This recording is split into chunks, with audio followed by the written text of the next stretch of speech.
咱再来看国立中兴大学研究团队研究出以物理性电磁场的变化，和水果为着要保持新鲜，冷冻佮解冻了后，吃起来会当亲像是打板的共款。这项技术嘛，经甲民间业者合作，望讲会当来加强咱台湾水果的国际竞争力。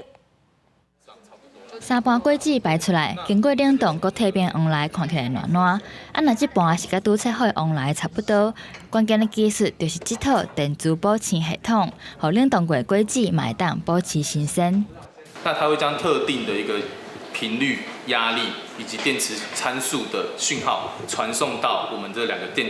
极板中间，再由这两个电极板交互作用，产生电磁场。新鲜的往来放入去这套系统，甲顶面甲下骹的电极板通电了后，就会产生电磁场，会当观测电磁波的变化。国立中兴大学研究团队表示，透过磁场，甲果子内底水离子重新排列，会当减少对细胞壁的破坏，互果子的保鲜期会当延长1倍以上。这项技术伫国内已经摕到专利。细胞里面都有很多冰晶的结构，那传统的冷冻，不管是急速冷冻或快速冷冻，它造就的其实只是把冰晶可能比较小，可是我们现在是可以把冰晶排列得更紧密。研究团队表示，传统的保鲜技术是利用冷冻或者是加入化学剂来延长期限，不过所产生的冰晶会破坏细胞。这项技术会当把冰晶的体积压到上细，离水率上无降低6成，嘛解决业者外销的问题。在品相上面的维持的褐变，